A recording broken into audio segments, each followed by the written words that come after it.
What's up everyone, and thank you for stopping by the channel. Today's project is this tailgater generator, and the problem is that it starts but it won't stay running. Let's take a good look at it, find out what's wrong with it, and hopefully we can fix it. In this video we try and repair this generator. However, it may not be the exact repair you need to make to yours. We'll explore other options later in the video.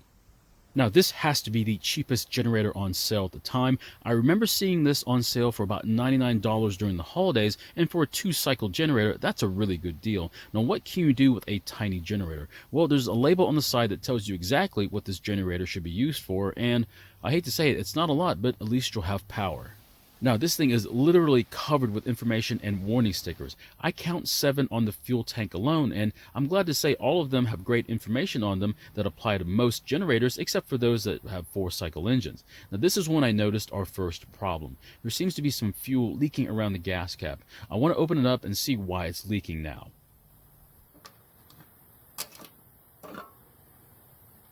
So this generator came with fuel in it. It appears that the tank is completely filled to the cap.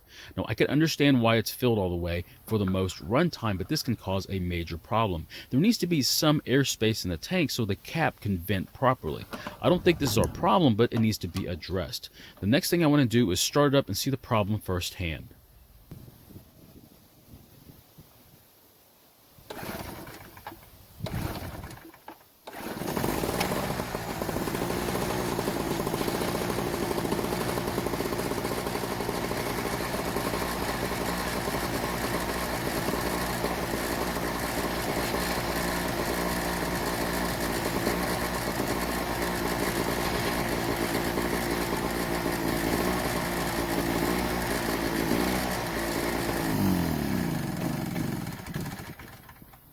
As you just saw, the generator started just fine, and as I slowly turned the choke off, it finally died when it was in the run position. This means we'll need to get to the carburetor and inspect it for any problems. Now, the first step is to remove the filter cover, then we can remove the nuts and the bolt to remove the side cover.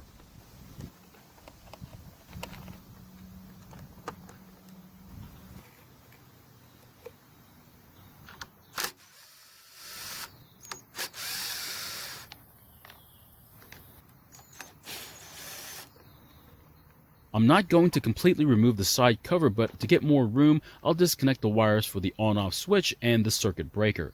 After taking the fuel line off, I'll loosen the drain bolt and empty the gas out of the bowl.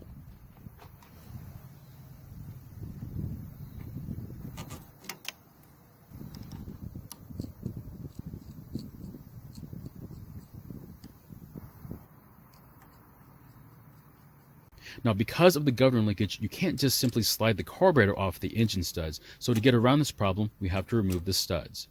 First, put on one of the nuts on the stud backwards, followed by the other nut. Then grab the back nut and then tighten the outer nut. Now you can turn the back nut along with the stud to remove it from the engine. After that, remove the nuts and do the same thing for the other stud.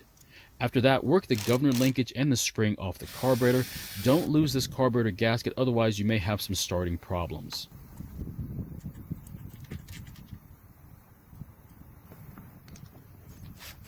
After removing the bowl nut and the bowl, we can see that the bowl itself is clean, so the jet won't be clogged with debris. However, after removing the jet and looking through it, I can barely see light through the hole. So a partially clogged jet is causing our problem. There's just enough fuel getting through it, but not enough to run off choke. I'm going to use a piece of thin wire to clean the opening, and once I can see light through it, I'll reinstall the jet and put the carburetor back together. Also, when reinstalling the bowl, make sure you clock the drain bolt towards the fuel port.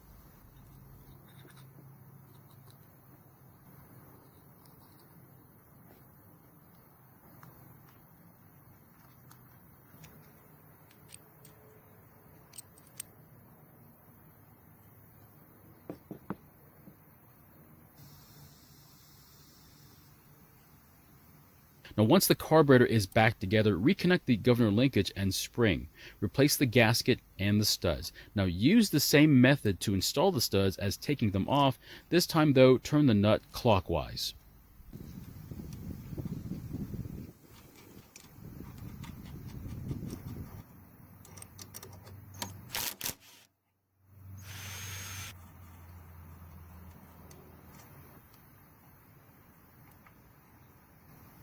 Now, after reconnecting the fuel line and replacing the other gasket, replace the side cover and reconnect all the electrical connectors.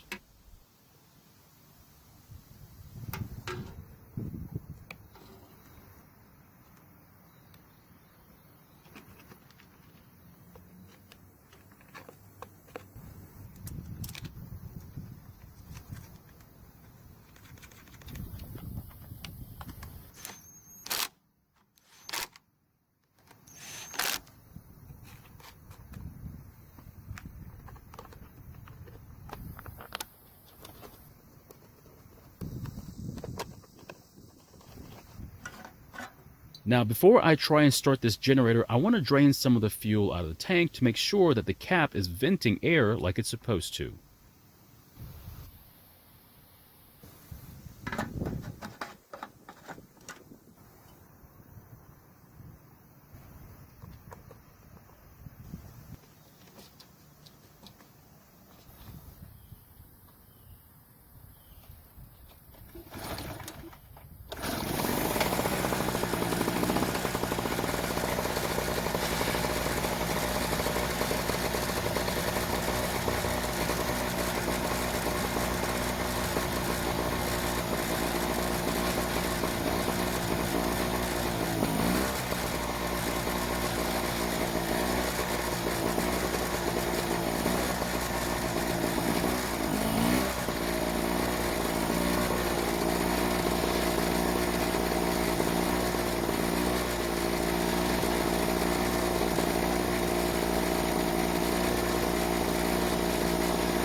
As you can see, it started and ran after moving the choke to the run position, so the partially clogged jet was the problem. It's always suggested to run your generator a few times through the year, and don't forget to put a load on it to make sure it's still producing power. Another reason why your generator would start and not run in the off-choke position is a missing gasket on the carburetor to the engine. Now, the gasket seals the mating surfaces, and without it, the airflow through the carburetor may not be enough to work properly. So my question is, how often do you test run your generator? Once or twice a year, or maybe more? I hate to say it, but I don't test run my generators enough, but I also leave my tanks empty. If I left gas in the tank, I would have to test run them at least 4 times a year. Thank you for watching. I really appreciate your time here. Please feel free to ask any questions, and I hope to see you in my next video.